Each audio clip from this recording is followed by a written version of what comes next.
मोहब्बत एक अजीब शै है, बयां करना नामुमकिन है। मोहब्बत एक अजीब शै है, बयां करना नामुमकिन है। न खाता है न पीता है, न जीता है न मरता है। কবি শেখ সাদি রহমতুল্লাহ আলাই ওনার এই কবিতার মধ্যে স্পষ্টভাবে উল্লেখ করে দিয়েছেন, মোহাব্বত হচ্ছে এমন একটা জিনিস যে কখনো কোনো কিছু খায় না, কোনো কিছু পান করে না। মোহাব্বত এমন এক জিনিস যে কখনো কোনো কিছু খায় না, কোনো কিছু পান করে না।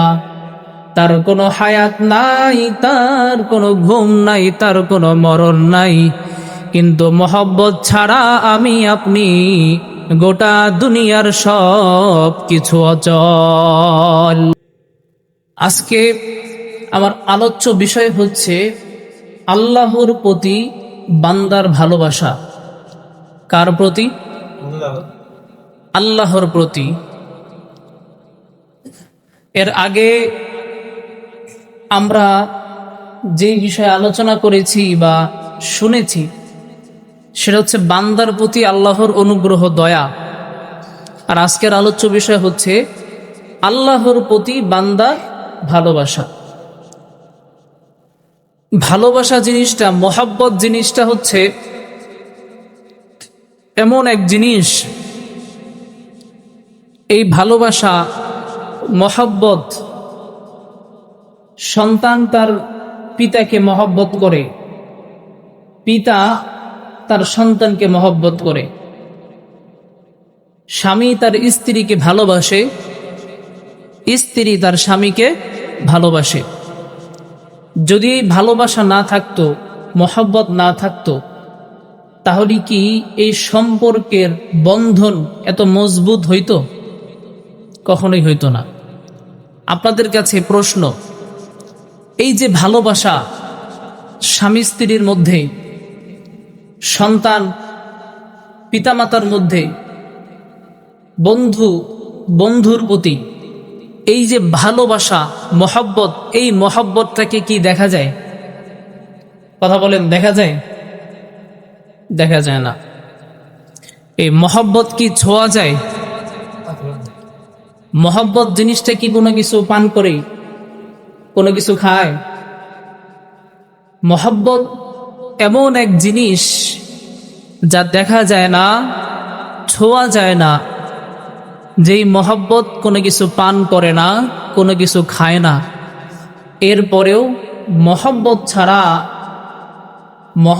ছাড়া এই সমাজ, এই দেশ, এই সংসার, এই জীবন কোনো কিছু টিকতো? একটু মনোযোগ সহকারে শুনতে হবে। একজনের প্রতি যদি আরেকজনের কোনো ভালোবাসা না থাকতো, তাহলে কখনোই সংসার টিকতো না। সংসার না টিকলে সন্তানাদি হইতো না, সন্তানাদি না হইলে বংশ বিস্তার হইতো না, ঠিক কিনা? তার মানে মহব্বত হচ্ছে এক অমূল্য সম্পদ, যে আল্লাহ পাক রব্বুল আলামিন আমাদেরকে দান করেছেন, ঠিক কিনা? এজন্য কবি বলে,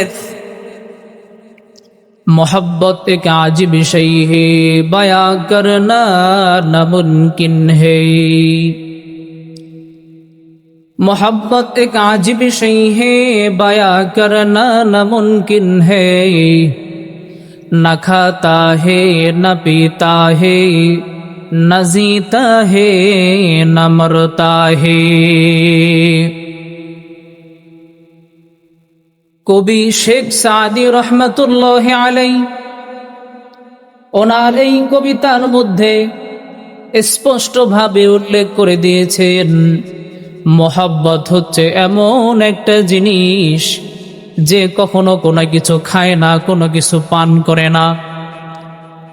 মোহাব্বত এমন এক জিনিস যে কখনো কোনো কিছু খায় না, কোনো কিছু পান করে না।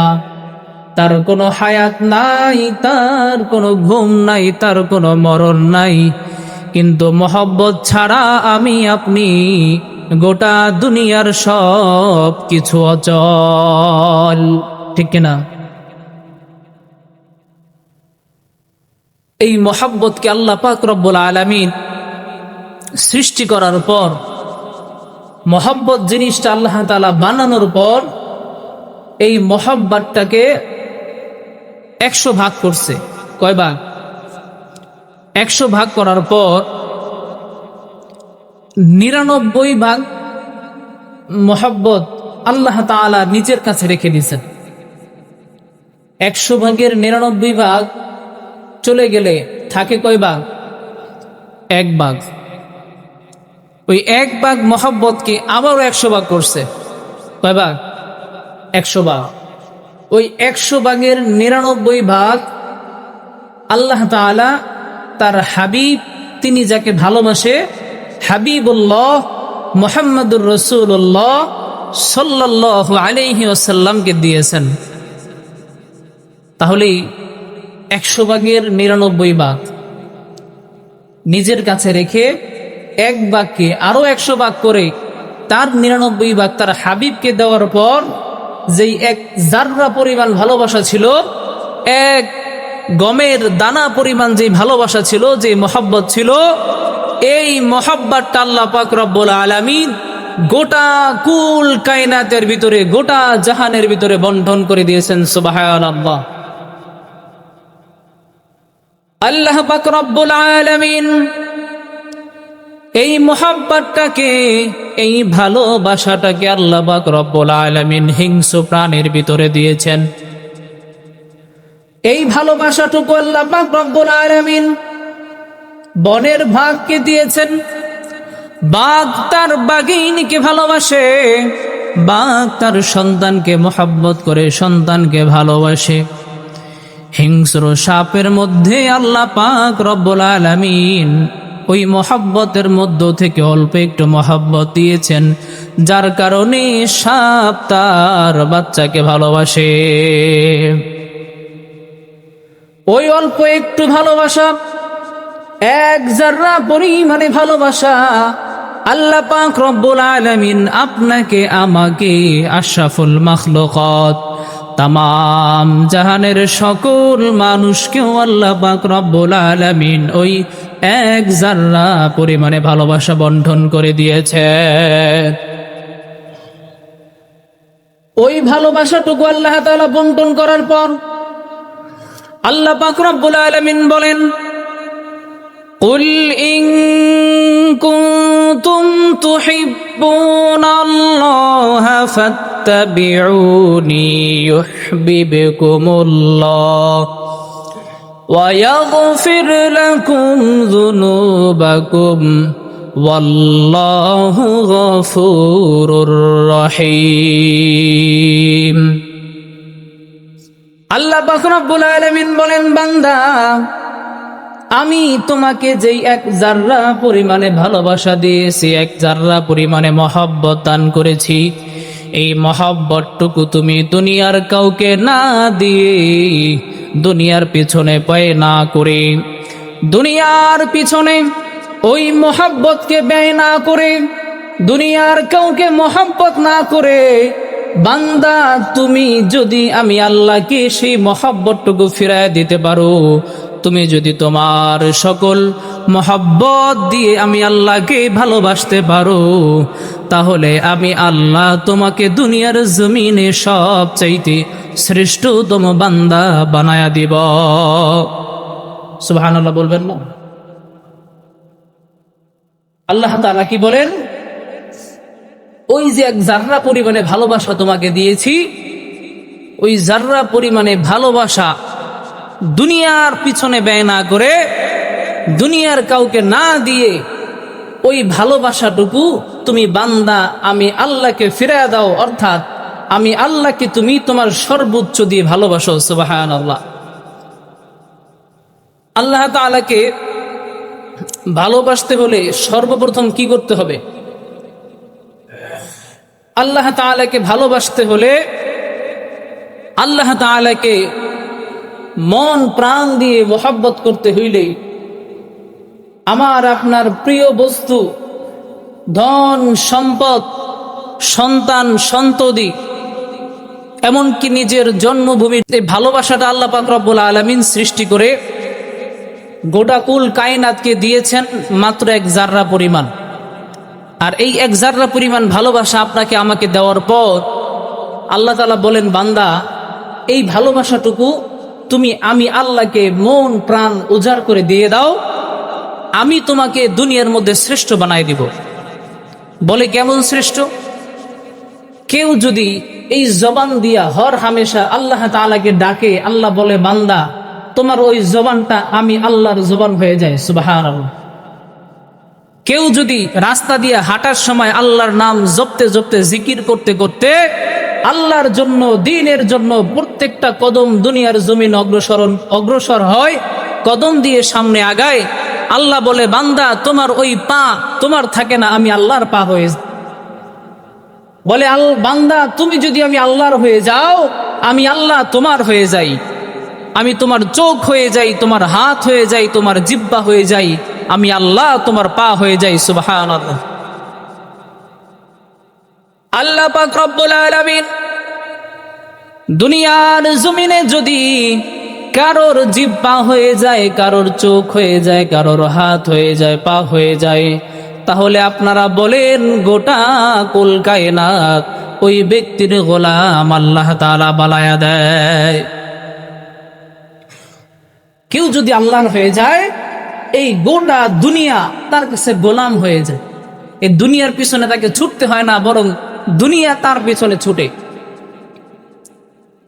এজন্য আল্লাহ তাআলাকে ভালোবাসতে হলে নিজের ইচ্ছার চাইতে ধন সম্পদ, সন্তান সন্ততি, জায়গা জমি যা কিছু আছে সবকিছুর চাইতে বেশি ভালোবাসতে হবে কাকে? সব চাইতে বেশি ভালোবাসতে হবে আল্লাহ তাআলাকে। আর নিজের ইচ্ছার বিরুদ্ধে গেলেও আল্লাহ তাআলার সিদ্ধান্তকেই নিজের সিদ্ধান্ত বলে ঘোষণা দিতে হবে।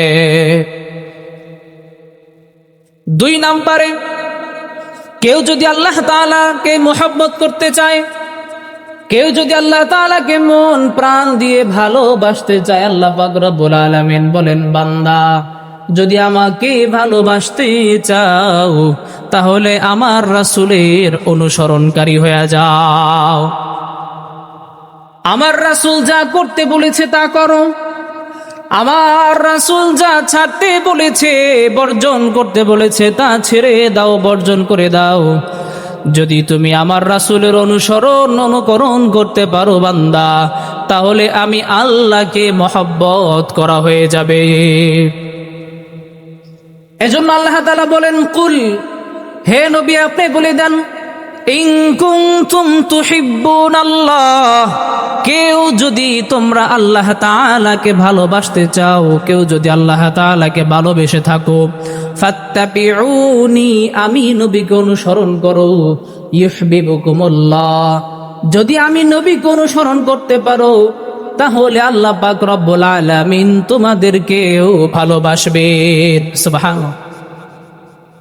আর যদি আল্লাহ তাআলা তোমাদেরকে ভালোবেসে ফেলে, তোমাদেরকে যদি দুনিয়ার জমিনে মুমিন বান্দা, নেককার বান্দা হিসাবে আল্লাহ তাআলা ফেরেশতাদের সামনে ঘোষণা দিয়ে দেয়, তাহলে আল্লাহ পাক রব্বুল আলামিন তোমাদেরকে সবচেয়ে সর্বপ্রথম যে বড় পুরস্কারটা দিবেন তা হচ্ছে وَيَغْفِرْ لَكُمْ ذُنُوبَكُمْ وَاللَّهُ غَفُورٌ رَّحِيمٌ। আল্লাহ তাআলা যখন কোনো বান্দাকে ভালোবাসেন, তার সর্বপ্রথম তাকে যে পুরস্কারটা আল্লাহ পাক রব্বুল আলামিন দেন সেটা হচ্ছে তার জীবনের সকল গুনাহগুলো আল্লাহ পাক রব্বুল আলামিন ক্ষমা করে দেন। আল্লাহ তাআলা যাকে ভালোবাসেন, সূরা ইমরানের ভিতরে বলেন,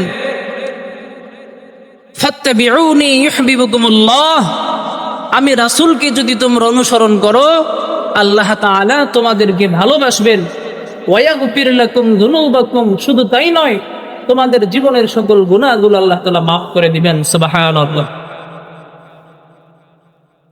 কত গুনাহ আমার আপনার জীবনে হয়ে গেছে, কত গুনাহ করেছি, শয়তানের ধোঁকায় পড়ে, নফসের ধোঁকায় পড়ে, জেনে না জেনে, বুঝে না বুঝে আমার আপনার জীবনের সকল গুনাহগুলো আল্লাহ পাক রব্বুল আলামিন এক মুহূর্তের মধ্যেই ক্ষমা করে দিবে। কাকে ভালোবাসলে? আল্লাহর রাসূলকে। এজন্য মুসলমান ভাইয়েরা আমার, দুনিয়ার এই ক্ষণিকের জীবনটাকে যদি দুনিয়ার পিছনে ব্যয় না করে আল্লাহ তাআলার মহব্বতের পিছনে, আল্লাহর রাসূলের আদেশ নিষেধকে মেনে আল্লাহর রাসূলকে অনুসরণ করে যদি পার করতে পারি, তাহলে এই দুনিয়ার জমিনে আমি আপনি শ্রেষ্ঠতম বান্দা হয়ে যাবই। তো আখিরাতের জীবনেও আল্লাহ পাক রব্বুল আলামিন আপনাকে আমাকে তার সবথেকে বড় জান্নাত, জান্নাতুল ফেরদাউস আমাদেরকে দান করে দিবেন। সুবহানাল্লাহ। এজন্য এই অল্প হায়াতটুকু, অল্প সময়টুকু দুনিয়ার পিছনে ব্যয় না করে আল্লাহ তাআলাকে দেওয়ার জন্য আমরা প্রস্তুত আছি তো ইনশাআল্লাহ। যতটুকুন হায়াত চলে গেছে, যতটুকুন বয়স হয়ে গেছে, এই বয়সের ভিতরে যত গুনাহ হয়েছে, আল্লাহ তাআলা বলে, বান্দা তোমার বয়স 80 বছর হয়ে গেছে, 90 বছর হয়ে গেছে, কোনো অসুবিধা নাই। যতক্ষণ পর্যন্ত তোমার দেহে প্রাণ আছে, যতক্ষণ পর্যন্ত মালাকুল মাউত তোমার সামনে এসে হাজির না হবে, ততক্ষণ পর্যন্ত যদি তুমি খালেস নিয়তে, খুলুসিয়তের উদ্দেশ্যে তওবা করতে পারো, তোমার গুনাহ দিয়ে যদি আসমান জমিন ভরপুর হয়ে যায়, সমুদ্রের ফেনার চাইতেও যদি তোমার জীবনে গুনাহ বেশি হয়ে যায়, পাহাড় পর্বতমালার চাইতেও যদি তুমি বড় বড় গুনাহ করে ফেলো, বান্দা আমি আল্লাহ তোমাকে এক মুহূর্তের মধ্যে ক্ষমা করে দিব। আল্লাহ তাআলা বলেছেন। কে বলেছেন? তার মানে আমাদের বয়স যদি 70-80 বছর হয়ে যায়, তাহলে এখনো পর্যন্ত ক্ষমা পাওয়ার একটা মাধ্যম আছে, ঠিক কিনা? কিন্তু যদি মালাকুল মউত সামনে চলে আসে, এই দেহ থেকে যদি প্রাণ পাখিটা উড়াল দিয়া চলে যায়, তখন হাজার চেষ্টা করলেও, কোটিবার ক্ষমা চাইলেও আল্লাহ তাআলা বলবে, বান্দা এখন আর সুযোগ নাই, সুযোগ যা ছিল দুনিয়াতে তোমাকে দিয়েছিলাম, এখন আর কোনো সুযোগ নাই, কোনো ক্ষমা নাই। এজন্য মুসলমান ভাইয়ের আমার, আল্লাহ পাক রব্বুল আলামিন এই দুনিয়াতে আমাদেরকে যে হায়াত দিয়েছেন, এটা পরীক্ষা করার জন্য। এই হায়াত সীমিত সময়ের জন্য। 60 বছর, 70 বছর, 80 বছর, 90 বছর খুব কম মানুষ এখন বাঁচে, 100 বছর তার পরের কথা। এই মাত্র 60 বছর 70 বছর জীবনটাকে যদি আমরা একমাত্র আল্লাহ এবং তার রাসূলের জন্য বিলিয়ে দিতে পারি, আল্লাহ এবং তার রাসূলকে অনুসরণ করে কাটিয়ে দিতে পারি, অনন্তকালের জিন্দেগি, আখিরাতের জিন্দেগি সুখময়, শান্তিময় হয়ে যাবে। আর যদি আল্লাহর জন্য বিলিয়ে না দিতে পারি, আল্লাহর রাসূলকে যদি অনুসরণ না করতে পারি, আল্লাহর রাসূলের দেখানো পথ, আল্লাহর রাসূলের আদেশ যদি আমার জন্য আদেশ না হয়, আল্লাহর রাসূলের নিষেধ যদি আমার জন্য নিষেধ না হয়, তাহলে এই দুনিয়াতে আল্লাহ তাআলা আপনাকে আমাকে তেমন কোনো কষ্ট দিবে না। বলে মুমিনদের জন্য দুনিয়া হচ্ছে কয়েদখানা, জেলখানা, আর কাফের মুশরিকদের জন্য এই দুনিয়াটা হচ্ছে জান্নাত। তাদের জন্য দুনিয়াটা হচ্ছে কি? জান্নাত। তারা যা ইচ্ছা তা করতে পারে, কোনো বাধা নাই। দুনিয়াতে যত মজা মাস্তি করার, যত আরাম আয়েশ করার, যত নাফরমানি করার করে নাও। যখন তোমার প্রাণটা উড়াল দিবে, আমি আল্লাহর কবজায় চলে আসবে, খাঁচার মধ্যে যখন তুমি বন্দী হয়ে যাবা, তখন কিন্তু তোমার আর কোনো উপায় থাকবে না, আর কোনো রাস্তা থাকবে না, পালানোর আর কোনো সুযোগ থাকবে না। সেদিন ধরা পড়ে যাব।